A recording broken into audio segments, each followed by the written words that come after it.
तो चलिए यहाँ पर मैं अपने पर इस वीडियो को शुरू करता हूँ। यहाँ पर आपको बताता हूँ कि कौन कौन से या कैसे क्वेश्चन हिस्ट्री में पूछा जाता है, जो कि यहाँ पर आपको वो चीज़ हर फैक्ट्स आपको यहाँ पर बताऊँगा। बहुत ही छोटा है लेकिन आपको देखने में बहुत ही अच्छा लगेगा, मज़ा आएगा और आप क्वेश्चन को रिलेट करके याद कर सकते हैं। तो चलिए हम वीडियो को शुरू करते हैं बिना देरी किए। तो दोस्तों यहाँ पर क्वेश्चन है हिस्ट्री। मैं यहाँ पर आपको पढ़ाने वाला हूँ, क्या हिस्ट्री पढ़ाने वाला हूँ। हिस्ट्री के जो शुरुआत के जो कुछ फैक्ट्स होते हैं, जो क्वेश्चन आपसे पूछे जाते हैं, जो कि यूपीएससी, रेलवे, एसएससी सभी एग्ज़ामों में दोस्तों पूछा जाता है, उन्हीं से रिलेटेड करके मैं ये वीडियो लाया हूँ।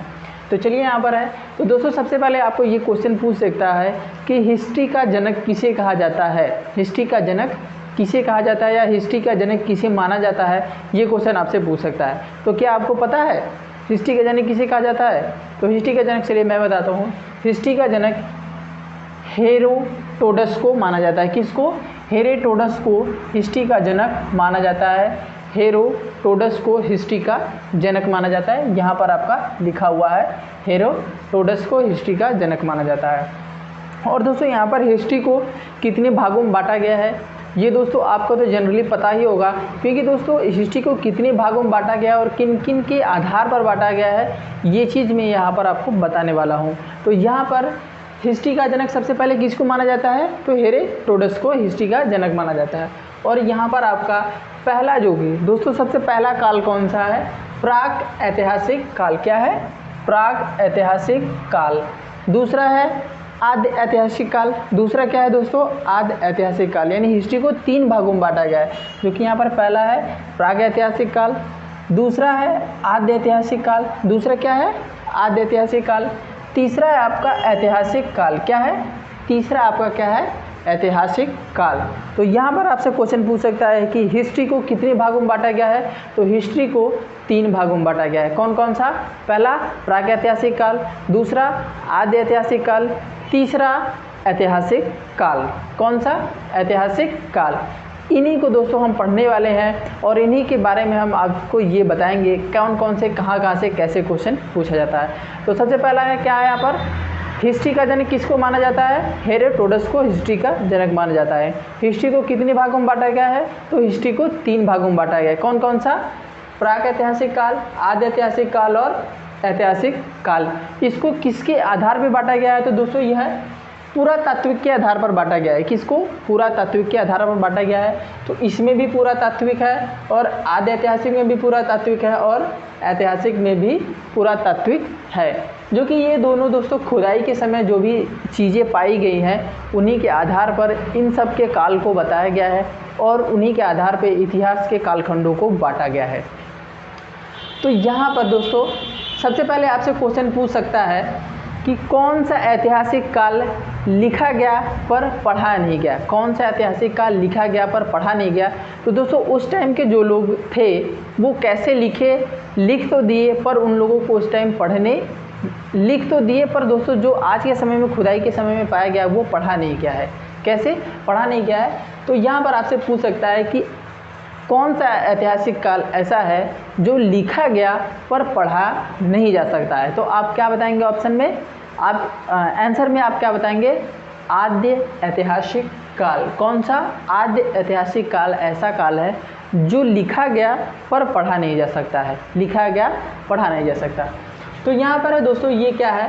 प्रागैतिहासिक काल। यह एक लिखित नहीं है। क्या है? लिखित नहीं है। प्रागैतिहासिक काल लिखित नहीं है। और दोस्तों आद्य ऐतिहासिक काल क्या है? आद्य ऐतिहासिक काल लिखा गया पर पढ़ा नहीं गया। क्या हुआ?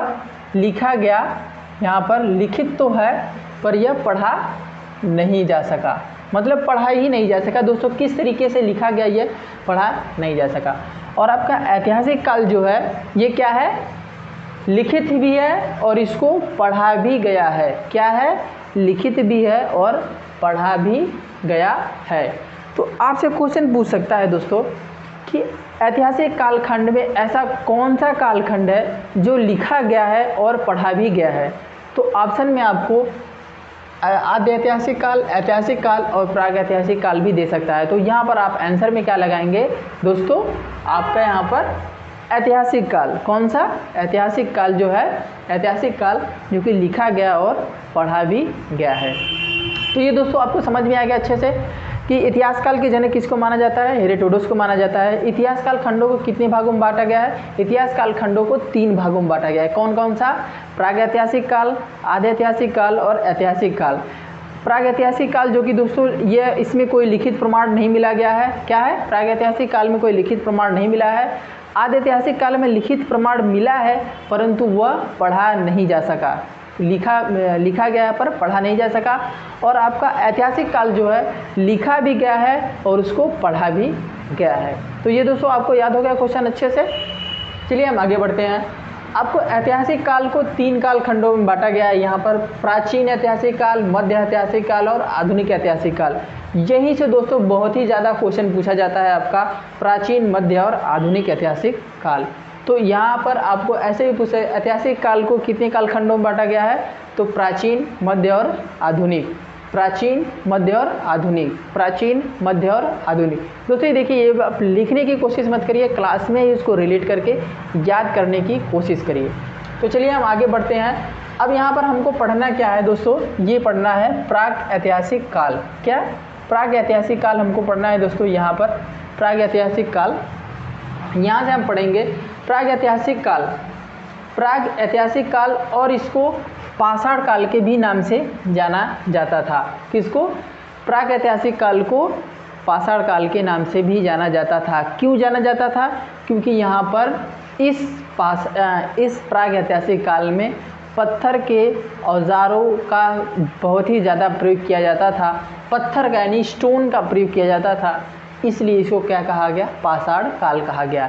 आपसे क्वेश्चन पूछ सकता है कि किस कालखंड में पत्थर के औजारों का प्रयोग किया गया था, तो यहाँ पर आप क्या बता सकते हैं, क्या बताएंगे दोस्तों, प्राग ऐतिहासिक काल में पत्थर के औजारों का प्रयोग किया गया था। क्या, पत्थर के औजारों का प्रयोग प्राग ऐतिहासिक काल में किया गया था, इसलिए इसको पाषाण काल के नाम से भी जाना जाता है। प्राग ऐतिहासिक या पाषाण काल के नाम से जाना जाता है। इसको दोस्तों 3 भागों में बांटा गया। किसको, प्राग ऐतिहासिक काल को 3 भागों में बांटा गया। किन किन का भागों में बांटा गया, आपका पूरा पाषाण काल यहाँ पर है। कौन सा, पहला पूरा पाषाण काल है, दूसरा आपका मध्य पाषाण काल है, तीसरा आपका नवपाषाण काल है। कौन कौन सा, मैं आपको याद कराता हूँ। प्राग ऐतिहासिक काल को कितने कालखंडों में बांटा गया है, तो यहाँ पर आप आँख मूंद के, प्राग ऐतिहासिक काल को 3 कालखंडों में बांटा गया है। और इसको पाषाण काल भी कहते हैं क्योंकि यहाँ पर पत्थर के औजारों का प्रयोग किया जाता था। पहला है यहाँ पर दोस्तों, पहला है आपका पूरा पाषाण काल, दूसरा है मध्य पाषाण काल, तीसरा है नवपाषाण काल।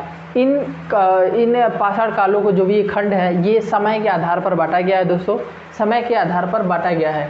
तो आपका पूरा पाषाण काल कब से कब तक है, 25 लाख से 12 के यानी 12 के मतलब 1000 तक, 25 लाख साल से लेकर 12,000 साल तक माना जाता है।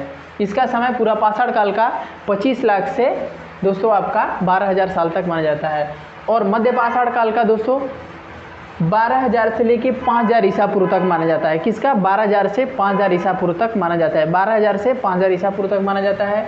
और नवपाषाण काल का दोस्तों 5,000 से 3,000 ईसा पूर्व तक माना जाता है, 5,000 से 3,000 ईसा पूर्व तक माना जाता है।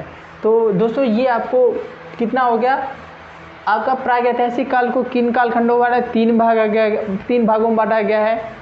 पहला है पूरा पाषाण काल, मध्य पाषाण काल और नवपाषाण काल। पूरा पाषाण काल का समय 25 लाख से 12,000 साल तक माना जाता है और मध्य पाषाण काल का 12,000 से लेकर 5,000 तक और नवपाषाण काल का 5,000 से 3,000 तक माना जाता है।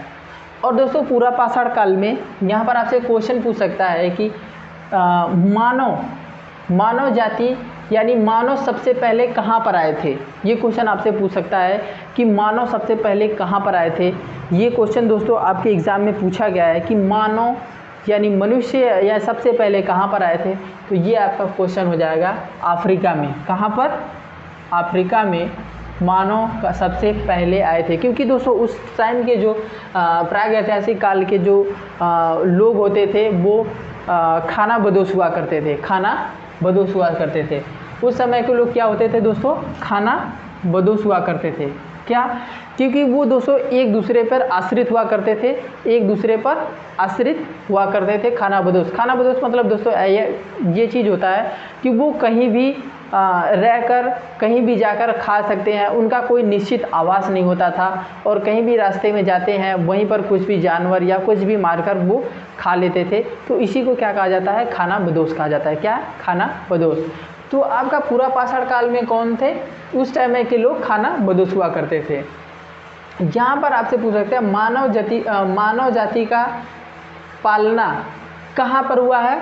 मानव जाति का पालना कहाँ पर हुआ है? तो दोस्तों यह अफ्रीका में हुआ है। कहाँ पर? ये आपका क्वेश्चन है, अफ्रीका में हुआ है। कहाँ पर? अफ्रीका में। ये दोस्तों खाद्य संग्रहक होते थे। क्या होते थे? खाद्य संग्रहक होते थे और उन्हीं को खानाबदोश मतलब ये दोस्तों जैसे कि ये किसी चीज़ पे किसी चीज़ को इकट्ठा नहीं करते थे कि आने वाले समय में ये चीज़ हमारे लिए उपयोगी होगा, बस इन लोगों को खाने के लिए मिल जाना चाहिए और ये खाकर उसको ख़त्म कर देते थे, जितना जल्दी हो सके खाकर ख़त्म कर देते थे। इसलिए ये खाद्य संग्रहक हुआ करते थे। और दोस्तों ये आखेट, दोस्तों आखेट का मतलब क्या होता है? दोस्तों आखेट यानी आपसे पूछ सकता है कि आखेट क्या होता है, तो ये आखेट किस समय यूज़ हुआ करता था? तो आपका पूरा पाषाण काल में यूज हुआ था। आखेट का मतलब होता है शिकार करना। क्या होता है? शिकार करना होता है आखेट का मतलब। आखेट का मतलब शिकार करना होता है। और दोस्तों पूरा पाषाण काल में ही आपकी आग की खोज हुई थी। क्या हुई थी? शिकार सबसे पहले किस काल में करते थे? तो आपका पूरा पाषाण काल में लोग शिकार करके अपने जीविकोपार्जन करते थे, यानी अपने पालन पोषण करते थे ये लोग। और दोस्तों उस समय वो खाद्य संग्रह हुआ करते थे। और आग की भी खोज किस समय हुई थी? पूरा पाषाण काल में आग की खोज हुई थी। पूरा पाषाण काल में, पूरा पाषाण काल में आग की खोज यहाँ पर हुई थी। तो यहाँ पर आपसे क्वेश्चन किस तरीके से बन सकता है कि पूरा पाषाण काल का समय कब से कब तक माना जाता है? तो 25 लाख से लेकर 12,000 समय तक। और मानव जाति सबसे पहले कहाँ पर आए थे? तो अफ्रीका में आए थे। और उस समय के लोग, जब पूरा पाषाण काल के समय के लोग कैसे होते थे? वो खानाबदोश हुआ करते थे, वो खाद्य संग्रहक थे और यहाँ पर आखेट यानी आखेट का प्रयोग करते थे, वो शिकार करते थे। और उसी टाइम आग की खोज भी हुई थी। किसमें? पूरा पाषाण काल में। चलिए आगे बढ़ते हैं। मध्य पाषाण काल का समय दोस्तों यहाँ पर आपको याद ही होगा कि 12,000 से लेकर 5,000 तक माना जाता है। 12,000 साल से लेकर 5,000 ईसा पूर्व तक माना जाता है। इसी टाइम अंत्योष्टि, दोस्तों आपके मध्य पाषाण काल में समय से ही अंत्योष्टि का प्रयोग किया था। अंत्योष्टि मतलब दोस्तों क्या होता है कि उन लोगों को उनके घर में ही दफनाया जाता था। अंत्योष्टि कार्यक्रम शुरू किया गया था कि उन लोगों को, जो व्यक्ति मर जाते थे, उनको अपने घरों में ही दफनाने का प्रयोग काम किया जाता था। उसी को अंत्योष्टि यानी अंत्योष्टि का उद्गम या अंत्योष्टि का प्रयोग किस कालखंड से माना जाता है या किस समय से माना जाता है? तो आपके मध्य पाषाण काल से माना जाता है। प्राग ऐतिहासिक काल में, मध्य पाषाण काल में माना जाता है आपके अंत्योष्टि। इसको दोस्तों क्या बोला जाता है? ये भी आपसे क्वेश्चन पूछ सकता है। माइक्रोलिथ काल कौन सा है? माइक्रोलिथ काल कौन सा या माइक्रोलिथ समय कौन सा माना जाता है? तो यहाँ पर आप बताएंगे मध्य पाषाण काल। क्या बताएंगे? मध्य पाषाण काल। माइक्रोलिथ, मध्य पाषाण काल।